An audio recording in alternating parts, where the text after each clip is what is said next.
2 हफ्ते बाद की शादी की वजह से घर में समा ही अलग बन गया।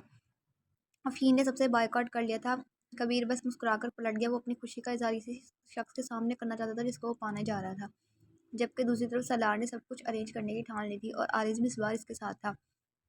क्योंकि बड़े भैया के लिए इसकी नैन बहुत पसंद आई थी और सबसे ज़्यादा नैन की तारीफ़ें ही वही किया जा रहा था। ज़ैन भी अपने गम से निकलकर अब इन सबके साथ मौजूद था। या परीशे ढोलकी मंगवाओ सबसे पहले।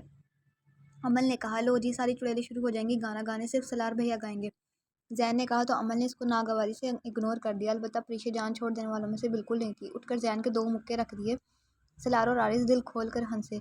यार ये बड़े भैया को भी पकड़ लाओ ज़ैन, आरिज़ ने कहा, क्योंकि वो सब महफिल लगाए बैठे थे। सब ख़वातीन कपड़ों के बारे में गुफ्तगू कर रहे थे जबकि बाबा हमेशा की तरह नाराज़ स्टडी में बंद थे और बाकी सब फंक्शंस की चीज़ें अरेंज कर रहे थे।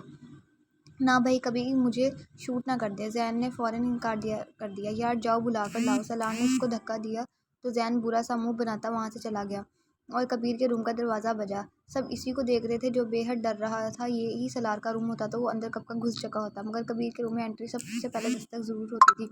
यस कम इन, कबीर की आवाज़ पर ज़ैन अंदर दाखिल हुआ। हाँ बोलो। कबीर ने उसको देखा। वो बड़े भैया सलार भैया कह रहे हैं आप भी बाहर आ जाएं। ज़ैन ने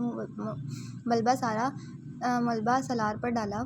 मेरा मूड नहीं, जाओ दरवाज़ा बंद कर देना। कबीर ने कहा। ज़ैन तो फट से बाहर निकलने लगा और पीछे से सलार खुद ही उठ कर आ गया। इसके हाथों से किताब खींच ली। सलार, कबीर ने गुस्से से देखा। अपने दिल की गुदगुदी को गुस्से में छुपाओ यार, खुशी हो तो खुशी जाहिर करो, हमने कौन सा तुम्हारी टांगें खींची हैं। वो आराम से बोला। शट अप, तुम्हारी वजह से ये सब बिगड़ रहे हैं। कबीर बोला। क्या वाकई? सलार ने खूब अदाकारी की और कबीर को घसीट कर बाहर ले आया।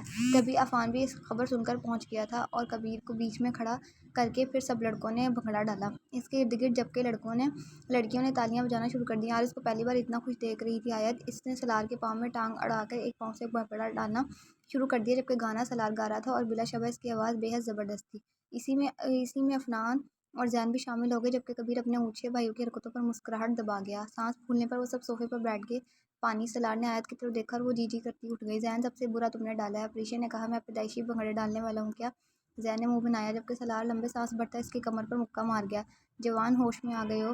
पानी का गिलास भरते हुए बोला तो ज़ैन मुस्कुरा दिया। लाशूरी तौर पर अमल से निगाह मिली जो इसकी तरफ देख रही थी। आंखों में गुस्सा, नागवारी सब था। ज़ैन ने निगाह फेर ली। मुझे भी दे दो, कुछ लगता हूँ मैं भी तुम्हारा। आयत ने अफनान को जब पानी दिया तो आरिज़ चिढ़कर बोला। आयत ने गिलास टेबल पर रख दिया। आरिज़ इस बेइज्जती पर हैरान रह गया सबके सामने, जबकि सलार और अफनान के कहकों में ज़ैन का भी शामिल हो गया था।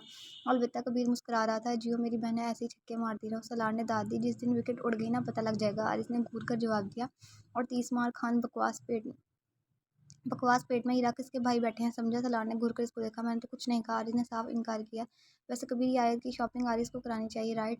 सलार किसी मामले में टांग ना उड़ाए बिना बाज आ सकता था। आयत ज़रा खफीफ सी हो गई। आरिज़ का पानी बाहर को निकल आया। जैनी को मनाने के लिए वो तो अपने सारे पैसे से भेज चुका था और अब तो इसके पास इतने ही थे कि वो अपने छोटे मोटे खर्चे कर लेता। कहाँ पूरी शादी की तैयारियां कराना। लो मैं क्यों कराऊँ? आरिज़ ने नफ़ी की तमीज़ से। आरिज़, कबीर ने कहा तो आरिज़ मुंह बना गया। कल ही तुम्हारे अकाउंट में 20 लाख ट्रांसफ़र हुए हैं। तुम्हारी बीवी को शॉपिंग तुम ही कराओगे। कबीर ने फैसला सुनाया तो आरिज़ सलार को घूरने लगा जो अपनी हंसी पानी के गिलास के पीछे दबा रहा था। आरिज़ का बस नहीं चला, कच्चा चबा जाए। ये बड़े भैया भी किसी मुसीबत से कम नहीं थे, आज इसे महसूस हो रहा था। आगे समझ, कबीर ने अपनी बात पर जोर दिया। जी बड़े भैया, आरिज़ ने कहा और आयत को देखा जिसका चेहरा सुर्ख हो रहा था। लंबी स्याह घनी पलकें झुकी हुई थी। इसने इस खूबसूरत मुजस्मे से निगाह हटा ली। दिन ब दिन वो ऐसी होती जा रही थी कि आरिज़ के चेहरे से निगाह ही नहीं हटा पाता था।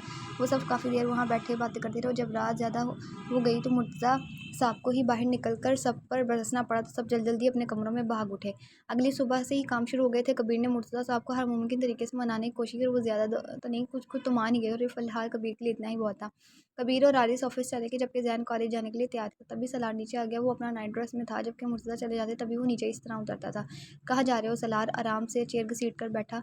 दोबारा कॉलेज, ज़ैन ने बताया। गोली मारो कॉलेज को, सलार ने मुंह बनाकर कहा। क्या वाकई? ज़ैन एकदम खुश हुआ। ऑफ कोर्स मेरे भाई, गोली मार दो कॉलेज को जब तक कबीर की शादी नहीं होती। वो बोला तो ज़ैन ने गहरी सांस भरी।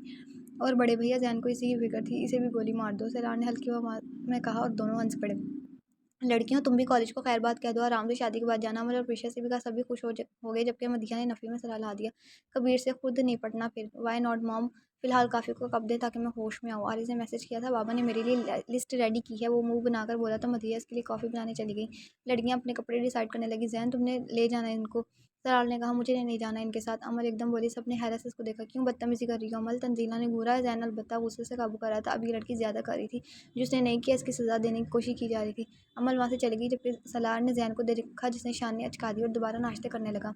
Good evening sir. पीए की कॉल इसने पी की। Good evening. वो घर से ही निकला तो अभी फ़ोन करते तो खुद ही कॉल आ गई। अच्छा किया तुमने फ़ोन कर लिया, मुझे मार्केट जाना है। इसने कहा तो पीए ने अभी पहुँचने का कहा। सलार ने 10 मिनट इसका वेट किया और वो पहुँच गया। ड्राइवरिंग के दौरान इसने दोबारा इसे बुलाया। हाँ बोलो। वो बोला, सर आपने मैडम के बारे में कोई ऑर्डर नहीं दिया इस दिन के बाद? पीए बोला। तो सलार ने इसकी तरफ देखा। वो दिन याद आ गया। हाथ की चोट अब भी हरी थी। कंफर्टेबल है? इसने बस इतना पूछा। या सर अब कुछ कंफर्टेबल है? शायद इन्हें यकीन हो गया कि आप नहीं आएंगे अब। इसने कहा तो सलार ने सर हिलाया। गुड। ये इद्दत कब ख़त्म होती है तुम्हें कुछ पता है? सलार ने मोबाइल एक तरफ रख कर पूछा। सर मेरे ख्याल से इनकी इद्दत कुछ दिनों तक ख़त्म हो जाएगी, पीए ने बताया। सलार ने इसकी जानिब देखा तो इसे समझाने लगा कि 4 महीने 10 दिन का अर्सा और सब बातें बताई। लगता है मौलवी रहे हो तुम मेरे पर्सनल असिस्टेंट से पहले। सलार हंसा। नहीं सर, ये कॉमन बात है, पीए ने मुस्कुरा कर कहा। अच्छा, मुझे नहीं पता थी।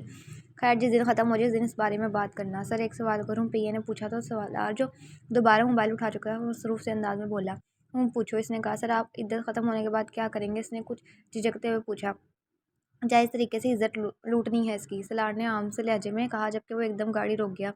सर वह हैरानगी से देखने लगा, जबकि सलार ने इसको घूर कर देखा। साले इतनी तमीज़ नहीं, मेरा मतलब ही समझ जाए। शादी करूंगा, लेकिन सर भाई तुम्हें क्या मसला है? सर आपको माही मैडम याद है क्या? पीए ने बताया तो सलार जैसे थम गया। जब वो बैंकॉक में शूट के लिए गया था तब इसके साथ काफ़ी सेट हो गई थी और सलार से शादी की ख्वाहिशमंद थी, जबकि सलार ने भी हामी भर ली थी, मगर अनाउंसर नहीं किया था। खैर वो तो इसकी मुंतज़र थी। सलार ने गहरी सांस खींची। तुम्हें सच बताऊं तो मुझे किसी में दिलचस्पी नहीं। इस लड़की वो सिर्फ इस थप्पड़ की सज़ा सलार के रूप में मिलेगी। मगर सर आपको बुरा ना लगे तो एक बात कहूँ, किस कब से बोले जा रहे हो? सलार ने घूरा। पीए खामोश हो गया। अब बोलो, बीस ने जानना चाहा। पीए ने गाड़ी स्टार्ट कर दी। सर आई थिंक वो मैडम ऑलरेडी मतलब काफ़ी कुछ सह चुकी हैं। वो बोला, लफ्ज़ों को संभालने की कोशिश की। या तो मैं साइको लगता हूँ, बस मुझे लगता है वो शादी मटेरियल है। मुझसे मज़ीद सवाल नहीं करना। सर आपको वाकई दिलचस्पी नहीं है इनमें? इसने आखिरी सवाल किया। नहीं, सलार ने साफ जवाब दिया और वो खामोश रह गया। वो तो समझा था कि सलार की मोहब्बत होगी, जो इसने इस लड़की को उठवाकर अपने फ्लैट में रहने की जगह दी, मगर यहाँ तो कहानी अलग थी। और इसे हैरत हुई कि ये शख्स काफ़ी अजीब है। इसने खुद भी नहीं पता होता कि इसने आकर क्या करना है। बहरहाल माही तो इसके लिए सीरियस थी, ये बात वो खूब ही जानता था, जबकि जिसने सीरियस किया था वो भूला बैठा था। शादी की तैयारियों का जोश ही अलग था। हफ्ता कैसे गुजरा पता ही नहीं चला। घर में शॉपिंग मुसलसल जारी थी। मदिया को तो किसी के लिए भी वक्त नहीं मिल रहा था। नानी भी गांव से आ गई थी सबके साथ, जबकि एमन भी आई थी। वो देखना चाहती थी जिसके लिए कबीर ने ठुकराया वो कौन है। घर मेहमानों से भर गया। शीन अब भी ठीक नहीं हुई थी और सलार को तो इस दिन के बाद फुर्सत ही नहीं मिली सुरखपुर जाने की। मुर्तज़ा ने हर काम की जिम्मेदारी इस पर डाल दी थी। ज़ैन अपनी मस्ती में मगन था, आने वाले वक्त से अनजान। जबकि आरिस को आयत के कपड़ों की फिक्र थी, क्योंकि कबीर इससे बार बार यही पूछा था कि तुमने आयत को शॉपिंग कर दी। आरिस ने कंपनी के अकाउंट से किसी को बताया बिना पैसे निकलवा लिए, क्योंकि शादी की वजह से किसी का ध्यान नहीं था इस तरफ। वो आयत के रूम में आया। हाथ पर बेड पर लेटी हुई, कमरे में अंधेरा था, हालांकि सब बाहर थे। फिर वो यहाँ क्यों थी? इसने रूम का दरवाज़ा लॉक किया और अंदर आ गया। इससे शायद एहसास नहीं हुआ था, तभी वो यूं ही लेटी थी। आरिस को इसके गुलाबी लब और चेहरे का नीला हिस्सा नजर आ रहा था। आयत ने अचानक ही आंखों पर से हाथ हटाया तो सामने इसको पाया। दोनों की निगाह एक दूसरे में उलझ कर रह गई। आयत ने निगाह फेर कर उठना चाहा, जब आरिस ने पैसे दूसरी तरफ बेड पर फेंक कर इसके सामने बैठ गया। आयत का दिल बुरी तरह धड़का। क्यों आए हो? वो पूछने लगी कि यहाँ क्यों बंद हो? आरिस ने सवाल किया। इसकी आंखों के पर्दे फूले हुए थे। आरिस के सवाल पर आयत की आंखें तेजी से भीगी और इसकी आंखों से बेसाख्ता आंसू निकलने लगे। आरिस ने बेजारी से इसको देखा।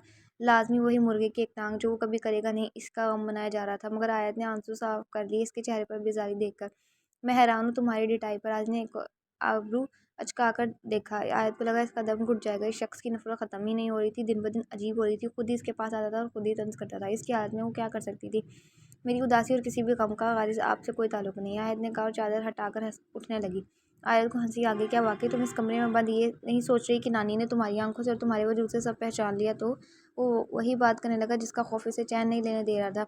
अगर कोई पहचान भी गया तो मैं बिल्कुल नहीं कहूँगी ये बच्चा आपका है, फिक्र न करें। आयत ने अजियत की इंतहा पर पहुँचते हुए सुर्ख नज़रों से उसको देखा और इसके चेहरे की मुस्कुराहट गायब हो गई। तो किसका है ये बच्चा? वो संगीन लहजे में इसका बाजू जकड़ गया।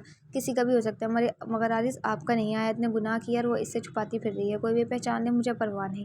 वो अचानक इससे दूर धकेलती चलाई, जबकि आरिस का हाथ इस पर उठा और उसका चेहरा सुर्ख कर गया। मुझे और मेरे बच्चे को गाली दे रही हूँ? वो दाड़ा आपे से बाहर ही लगा। कोई सुन लेगा फिर क्या जवाब देंगे?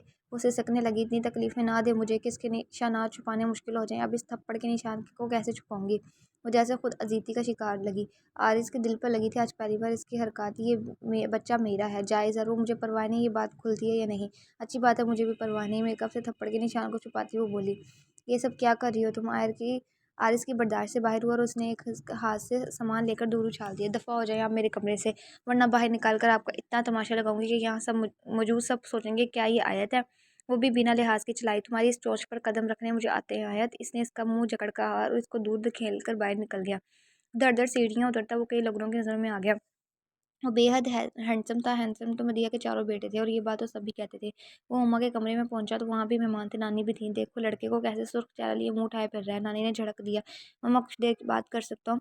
हमारे जब से बोला। हाँ बोलो बेटा, मदिया ने पूछा। अकेले में वो कहकर बाहर निकल गया। अरे देख लो मदिया, हमसे भी पर्दादारी होने लगी है। नानी ने बुरा मनाया। मदिया शर्मिंदा सी बाहर निकल गई और आरिस के पास आई।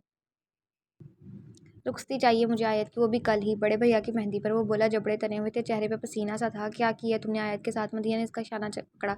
इसे आयत की फिक्र होने लगी। मैं आपको फैसला सुना चुका हूँ। आरिस बोलकर वहाँ से निकल गया। मदिया ने सर थाम लिया। ये सब क्या हो रहा था? वो अंदर थे, उसके चेहरे पर परेशानी थी। क्या वो मदिया? फिर से नानी ने पूछा। कुछ नहीं, वो मुस्कुराई और सलार का नंबर डायल किया।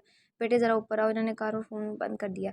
थकावट से इसका बुरा हाल था, मूड अलग ख़राब था कि नींद पूरी नहीं हो रही थी। न जाने किस नोयत की सुकून की तलाश थी।